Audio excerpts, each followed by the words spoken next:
preparémonos para lo peor. Tras el estupor mundial y el fracaso en las negociaciones, el gobierno de Margaret Thatcher envía su flota al sur de Sudamérica. La Fuerza de Tareas Británicas estaban compuestas por diversas unidades de combate: portaaviones, destructores, fragatas misilísticas, submarinos, buques de asalto, logísticos y de desembarco. Sorprendentemente y ante la incrédula mirada del mundo entero, Argentina se preparaba para enfrentar militarmente a una de las potencias más grandes del planeta.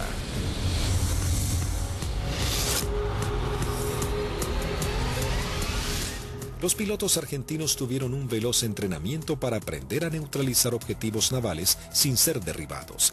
La operación exigía sortear los sistemas de detección y defensa de los buques para poder aproximarse al blanco y lanzar sus bombas por encima del mismo. Había que equilibrar la inferioridad tecnológica con la capacidad humana.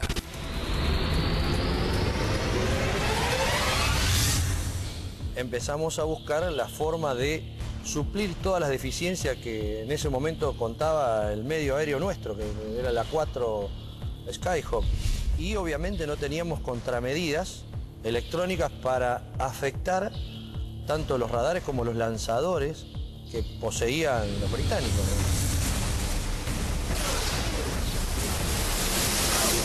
¿no? Los misiles que tenían desde 30 kilómetros, desde 20 kilómetros, 15 kilómetros y a partir de ahí cañones o armamento liviano, digamos. O sea, tenían una defensa muy grande para un solo elemento que podía ser un destructor, digamos.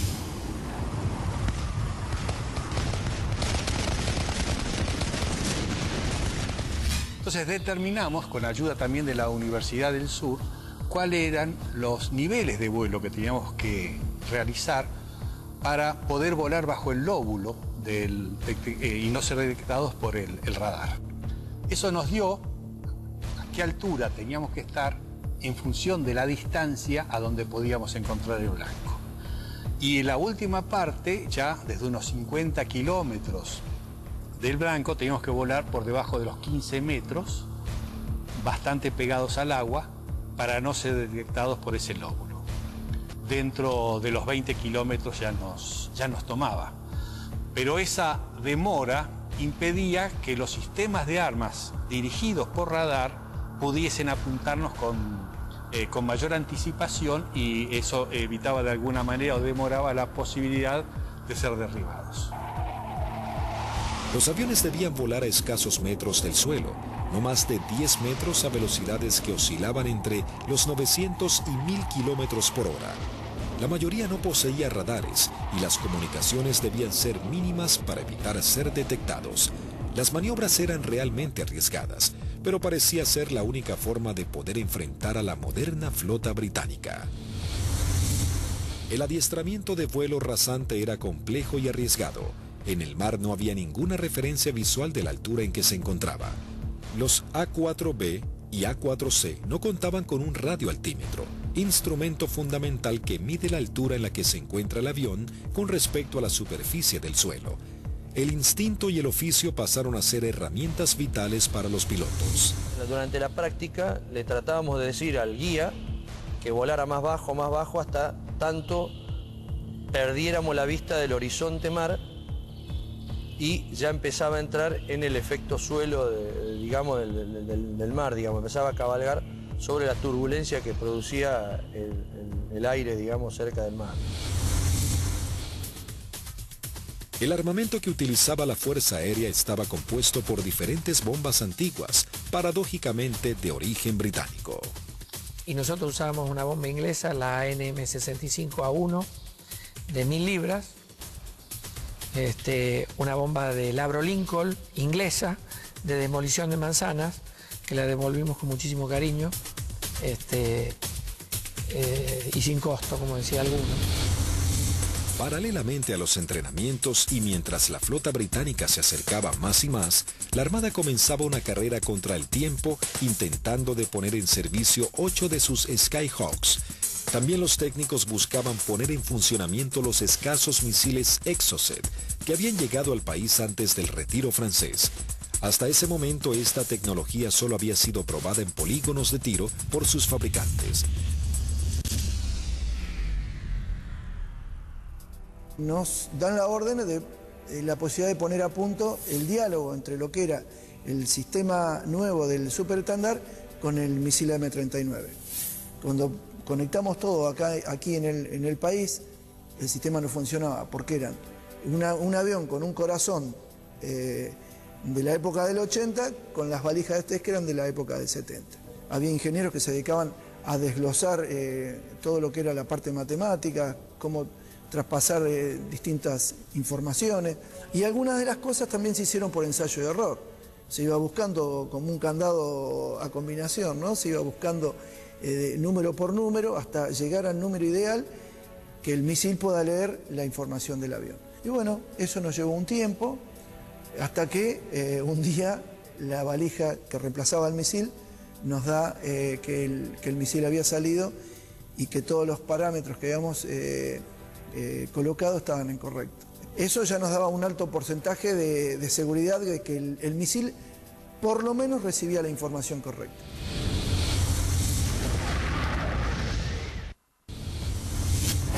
El 25 de abril la flota británica llega a la zona y realiza sus primeras operaciones bombardeando las islas Georgias del Sur y retomando su control.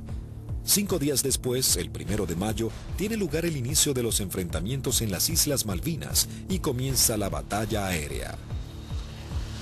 2 bombarderos Avro Vulcan británicos despegaron de las Islas Ascensión con la intención de dejar fuera de servicio la pista de Puerto Argentino. Al enterarse de la noticia en los aeródromos de Río Gallegos, Río Grande y San Julián, las secciones interceptoras se preparan para entrar en acción. 2 Dagger de la primera sección de Río Gallegos regresan al continente sin haber encontrado ningún objetivo.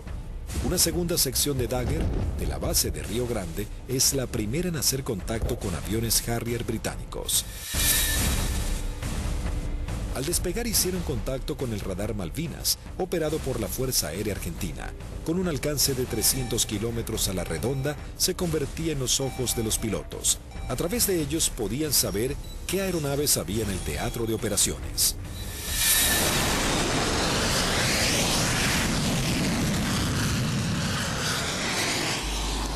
Tienen 2 pichones para ustedes a 120 millas náuticas, 20 grados firme.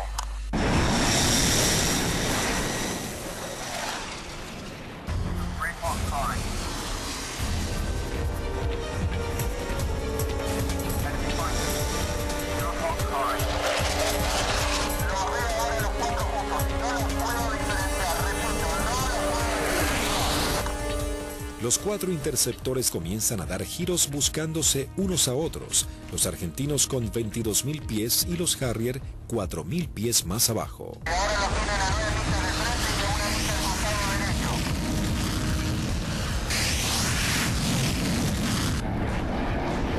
Los Harrier, invirtiendo sus toberas, cambian rápidamente de dirección para enfrentar la amenaza argentina.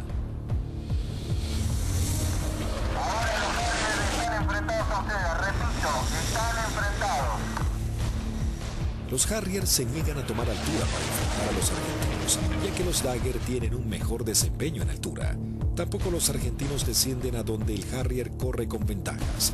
Por esta razón no se produjo combate alguno. Esa misma tarde se produce la primera baja cuando el primer teniente Ardiles, en uno de los Dagger, armado con misiles Chaffir y cañones, pone rumbo solitario a las islas. Dirigido por el radar Malvinas, aún Eco se acerca a su misión, sin saber que en realidad se aproximaba a una trampa mortal. Lo que erróneamente el radar detectó como un objetivo eran 2 Sea Harriers en formación cerrada. Al descubrir la amenaza argentina, uno de los Sea Harrier se coloca como señuelo, mientras el otro maniobra para colocarse por detrás.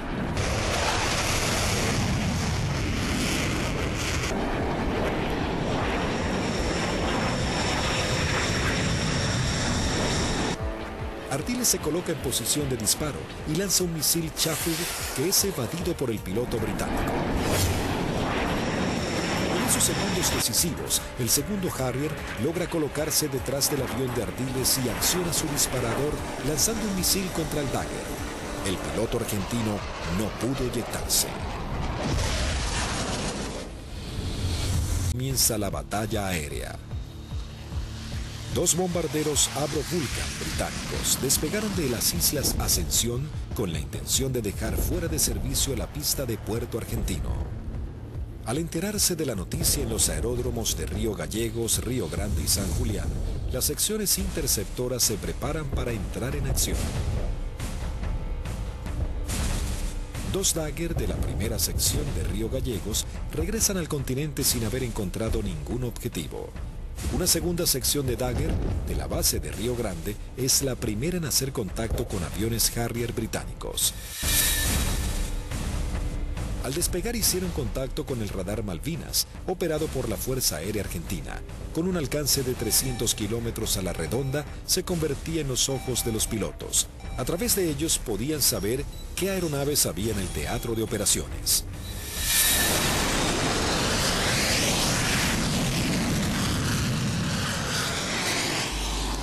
Tienen 2 pichones para ustedes a 120 millas náuticas, 20 grados firme.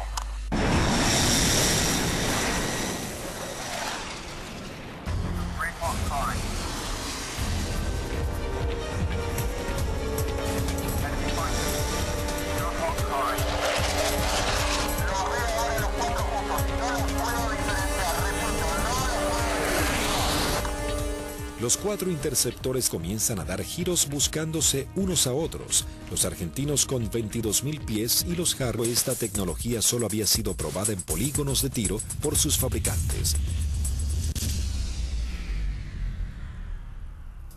Nos dan la orden de la posibilidad de poner a punto el diálogo entre lo que era el sistema nuevo del superestándar con el misil M39. Cuando conectamos todo aquí en el país, el sistema no funcionaba porque eran un avión con un corazón de la época del 80 con las valijas de test que eran de la época del 70. Había ingenieros que se dedicaban a desglosar todo lo que era la parte matemática, cómo traspasar distintas informaciones, y algunas de las cosas también se hicieron por ensayo y error. Se iba buscando como un candado a combinación, ¿no? Se iba buscando número por número hasta llegar al número ideal que el misil pueda leer la información del avión. Y bueno, eso nos llevó un tiempo, hasta que un día la valija que reemplazaba al misil nos da que el misil había salido y que todos los parámetros que habíamos colocado estaban incorrectos. Eso ya nos daba un alto porcentaje de seguridad de que el misil por lo menos recibía la información correcta.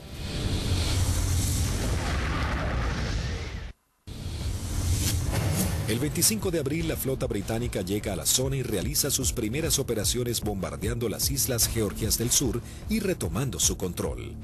5 días después, el 1 de mayo, tiene lugar el inicio de los enfrentamientos en las Islas Malvinas y Preparémonos para lo peor.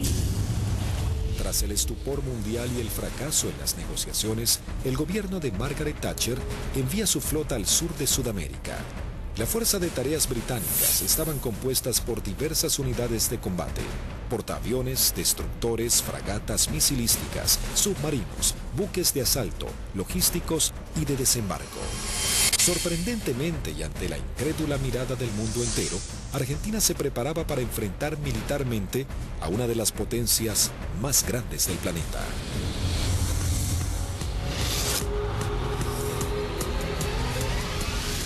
Los pilotos argentinos tuvieron un veloz entrenamiento para aprender a neutralizar objetivos navales sin ser derribados.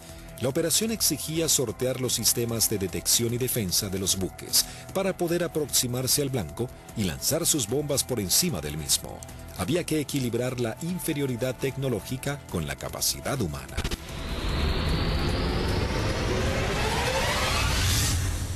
Empezamos a buscar la forma de suplir todas las deficiencias que en ese momento contaba el medio aéreo nuestro, que era la 4 Skyhawk. Y obviamente no teníamos contramedidas electrónicas para afectar tanto los radares como los lanzadores que poseían los británicos,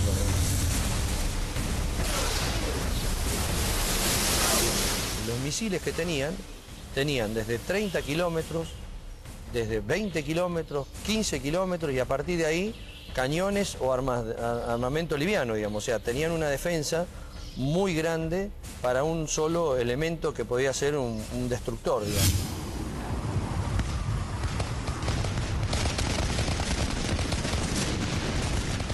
Entonces determinamos, con ayuda también de la Universidad del Sur, cuáles eran los niveles de vuelo que teníamos que realizar para poder volar bajo el lóbulo y no ser detectados por el radar.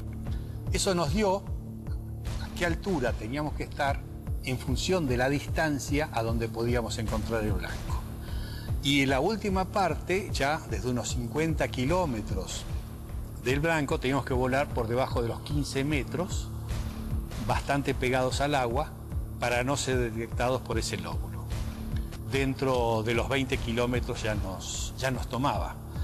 Pero esa demora impedía que los sistemas de armas dirigidos por radar pudiesen apuntarnos con mayor anticipación, y eso evitaba de alguna manera o demoraba la posibilidad de ser derribados. Los aviones debían volar a escasos metros del suelo, no más de 10 metros a velocidades que oscilaban entre los 900 y 1000 kilómetros por hora. La mayoría no poseía radares y las comunicaciones debían ser mínimas para evitar ser detectados. Las maniobras eran realmente arriesgadas, pero parecía ser la única forma de poder enfrentar a la moderna flota británica. El adiestramiento de vuelo rasante era complejo y arriesgado. En el mar no había ninguna referencia visual de la altura en que se encontraba. Los A4B y A4C no contaban con un radioaltímetro, instrumento fundamental que mide la altura en la que se encuentra el avión con respecto a la superficie del suelo. El instinto y el oficio pasaron a ser herramientas vitales para los pilotos. Durante la práctica le tratábamos de decir al guía que volara más bajo, hasta tanto perdiéramos la vista del horizonte mar y ya empezaba a entrar en el efecto suelo, digamos, del mar, digamos, empezaba a cabalgar sobre la turbulencia que producía el aire, digamos, cerca del mar. El armamento que utilizaba la Fuerza Aérea estaba compuesto por diferentes bombas antiguas, paradójicamente de origen británico. Y nosotros usábamos una bomba inglesa, la ANM65A1, de 1000 libras, una bomba del Abraham Lincoln, inglesa, de demolición de manzanas, que la devolvimos con muchísimo cariño, y sin costo, como decía alguno. Paralelamente a los entrenamientos y mientras la flota británica se acercaba más y más, la Armada comenzaba una carrera contra el tiempo, intentando de poner en servicio 8 de sus Skyhawks. También los técnicos buscaban poner en funcionamiento los escasos misiles Exocet, que habían llegado al país antes del retiro francés. Hasta ese momento,